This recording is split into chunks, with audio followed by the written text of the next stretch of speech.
আজকে আমরা সাক্ষ্য আইন নিয়ে আলোচনা করব।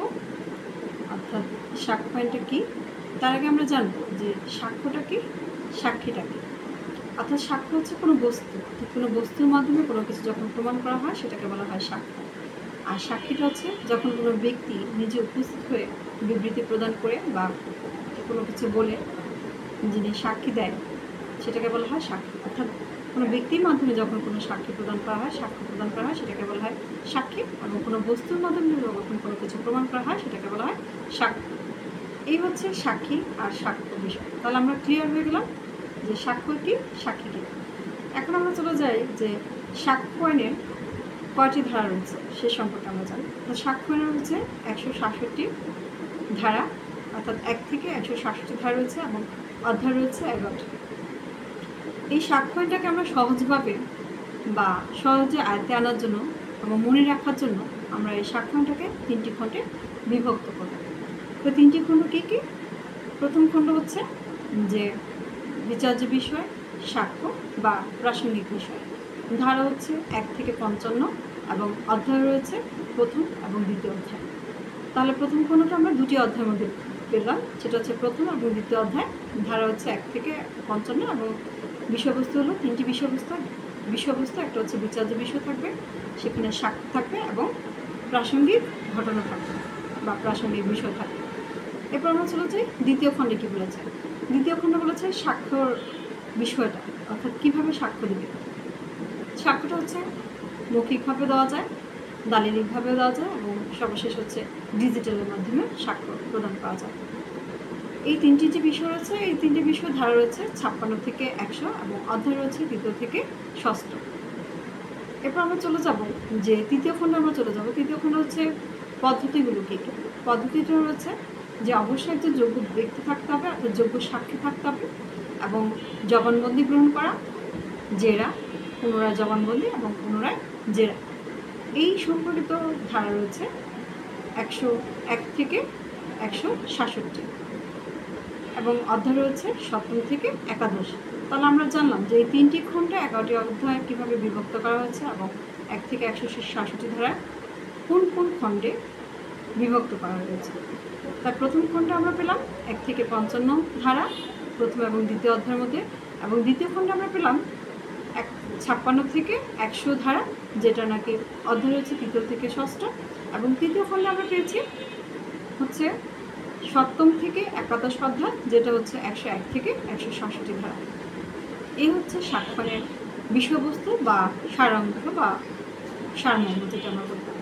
এই পুরো বইটা বা সাক্ষ্য আইনের পুরো বিষয়টা যদি আমরা এই সারমর্ম বিষয়গুলো মনে রাখতে পারি বা এই কনসেপ্টটা যদি আমাদের কাছে ক্লিয়ার থাকে, তাহলে সাক্ষ্য আইন বিষয় নিয়ে আর কোনো প্রবলেম হবে না। এবং আমি বিশ্বাস করি সাক্ষ্য আইন সম্পর্কে পরিপূর্ণ জ্ঞান তার থাকবে এবং সাক্ষ্য আইনটাকে খুব অল্পতে সে আয়ত্তে নিয়ে আসতে পারবে এবং বুঝবে যে কোন কোন অধ্যায় কী কী বলেছে, কোন কোন ধারায় কী রয়েছে, শিরোনামগুলো কী কী, সে বিষয়ে। এখন আমরা চলে যাব যে সাক্ষ্য আইন যেহেতু আমরা পেলাম 3টি খণ্ডে ফার্স্ট বিভক্ত করে নিয়েছি এবং এই পরবর্তীতে এই যে 11টি অধ্যায় রয়েছে এটাকে আমরা বিন্যস্ত করে নিব বা বিন্যাস করে নিব। 11টা অধ্যায়ের ভিতরে কোন কোন অধ্যায়ে কোন কোন ধারা রয়েছে এবং শিরোনামগুলো কী কী সে সম্পর্কে আমরা জানব। তাহলে ফার্স্ট আমরা চলে যাই যে প্রথম অধ্যায়ে। আমরা জানি যে প্রত্যেকটা আইনের সবগুলো আইন, যে প্রত্যেকটা আইনেরই সারমর্ম বা মূল বিষয়গুলো বা সারাংশ যেটা বলি না কেন, সেটা প্রথম অধ্যায় টাইটেল বা শিরোনাম হিসেবে আখ্যায়িত করা আছে। সেটাকে আমরা ভূমিকা বলতে পারি, হ্যাঁ, তারপর হচ্ছে শুরু বলতে পারি, প্রারম্ভিক বলতে পারি, হ্যাঁ, বা প্রাথমিকও বলতে পারি। তাহলে এই প্রথম অধ্যায়টাকে বলা হচ্ছে প্রাথমিক। প্রাথমিকে হচ্ছে কত থেকে কত ধারা? 1 থেকে হচ্ছে 4 ধারা রয়েছে প্রথম অধ্যায়, যেটাকে বলা হয় প্রাথমিক। দ্বিতীয় অধ্যায় রয়েছে 5 থেকে 55, যেটা হচ্ছে প্রাসঙ্গিক বিষয়, বিচার্য বিষয় বা প্রাসঙ্গিক বিষয়। তৃতীয় অধ্যায় চলে যাব। তৃতীয় অধ্যায় হচ্ছে প্রমাণের প্রয়োজন নেই, হ্যাঁ, ধারা হচ্ছে 56 থেকে 58। এখানে এমসিকিউ আকার যদি চলে আসে যে সাক্ষ্য আইনে প্রমাণের প্রয়োজন নেই, এটা কত থেকে কত ধারা বলা হচ্ছে, তাহলে আমরা বলতে পারবো 56 থেকে 58। এবং যদি বলা হয় যে প্রমাণের প্রয়োজন নেই সাক্ষ্য আইনের কোন অধ্যায় বলা আছে, তাহলে আমরা অবশ্যই বলতে পারবো 3য় অধ্যায় বলা হচ্ছে। এবং আরেকটি এমসিকিউ যদি বলে যে সাক্ষ্য আইনে 3টি ধারা রয়েছে কোন অধ্যায়, তাহলে আমরা সেখানেও বলতে পারবো সাক্ষ্য আইনে 3টি ধারা রয়েছে 3য় অধ্যায়, হ্যাঁ। এ হচ্ছে তৃতীয় অধ্যায় বিষয়। তাহলে আমরা চতুর্থে চলে যাই। চতুর্থ বলেছে মৌখিক সাক্ষ্য। মৌখিক সাক্ষ্যটার বিষয়টা হচ্ছে দুটি ধারা, একটা হচ্ছে 59-60, ধারা দুটি হচ্ছে 59-60, অধ্যায় হচ্ছে চতুর্থ। এরপর হচ্ছে পঞ্চম অধ্যায় হচ্ছে দালিলিক সাক্ষ্য, 61 থেকে হচ্ছে 90।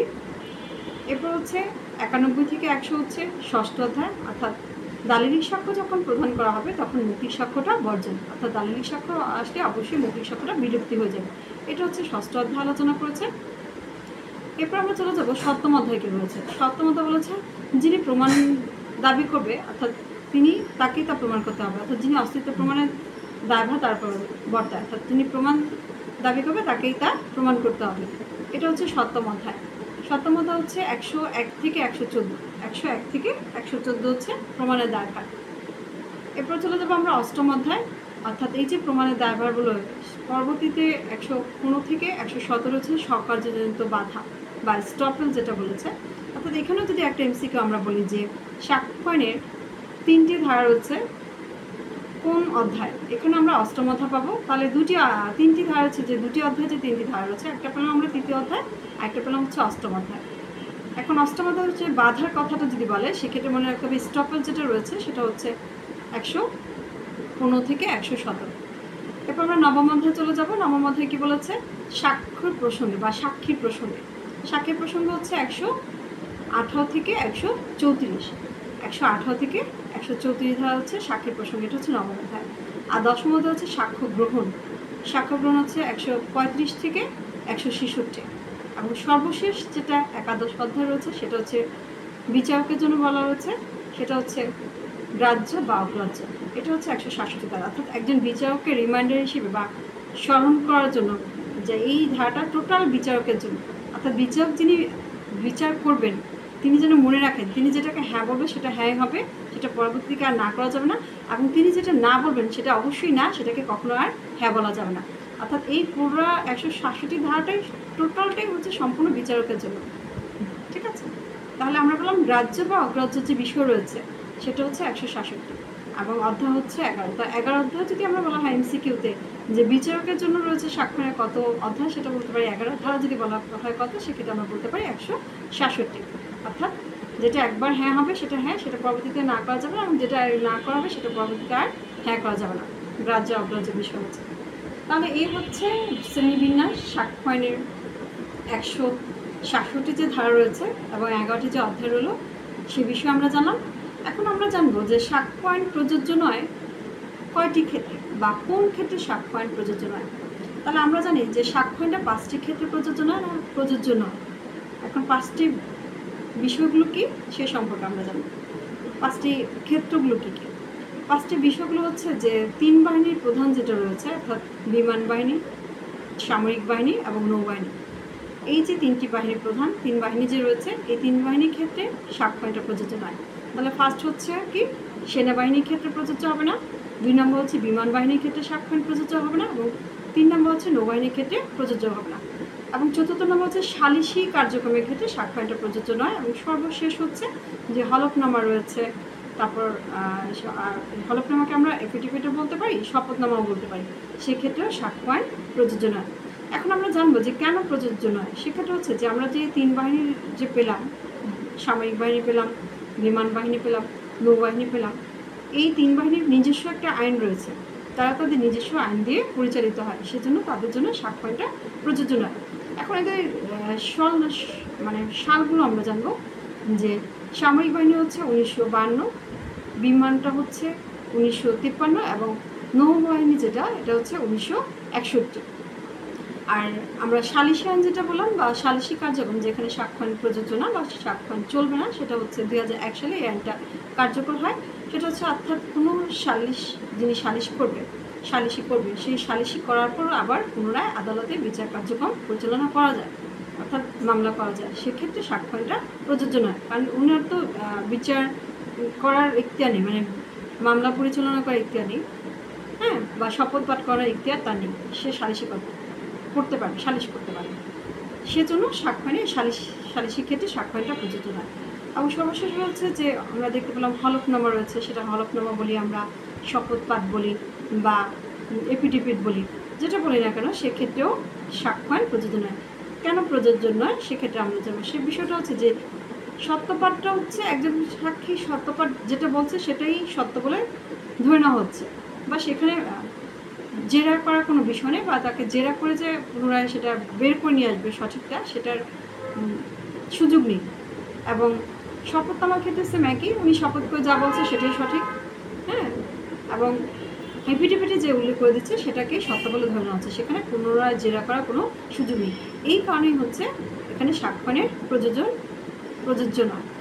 এবং কোর্ট মার্শালের ক্ষেত্রেও সাক্ষ্যয়ন প্রযোজ্য নয়, কারণ কোর্ট মার্শালটা হচ্ছে দ্বন্দ্ববিধির ক্ষেত্রে প্রযোজ্য, সাক্ষ্যয়নের কোর্ট মার্শালের ক্ষেত্রে সাক্ষ্যয়নটা প্রযোজ্য নয়। এই হচ্ছে সাক্ষ্যয়নের সারসংক্ষেপ। আশা করি সবাই বুঝতে পেরেছেন, এবং এটাকে যদি আয়ত্তে করেন আমার মনে হয় যে সাক্ষ্যয়ন আপনাদের কাছে খুব ইজি হয়ে যাবে, এবং যেভাবে প্রশ্ন হোক না কেন আমার মনে হচ্ছে বা মনে হয় আপনারা প্রত্যেকেই পারবেন। টোটাল বইটাই এই সারসংক্ষেপটাই আমি তুলে ধরলাম বা আলোচনা করলাম যে সাক্ষ্যয়নটা কয়টি ধারা রয়েছে, কয়টি অধ্যায় রয়েছে, কয়টি খণ্ডে বিভক্ত, এবং কোন কোন ক্ষেত্রে সাক্ষ্যয়ন প্রযোজ্য নয় সে বিষয়ে আলোচনা করেছে। এবং আরেকটি বিষয় রয়েছে এটার ক্ষেত্রে যে সাক্ষ্যয়নের বৈশিষ্ট্য কয়টি। আমাদের মনে রাখতে হবে সাক্ষ্যয়নের বৈশিষ্ট্য হচ্ছে দুইটি।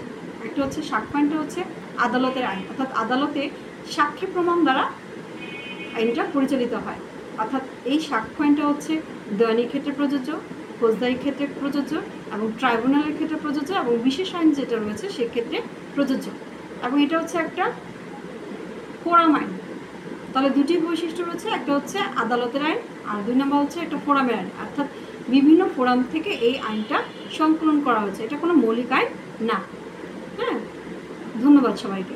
আসসালামু আলাইকুম।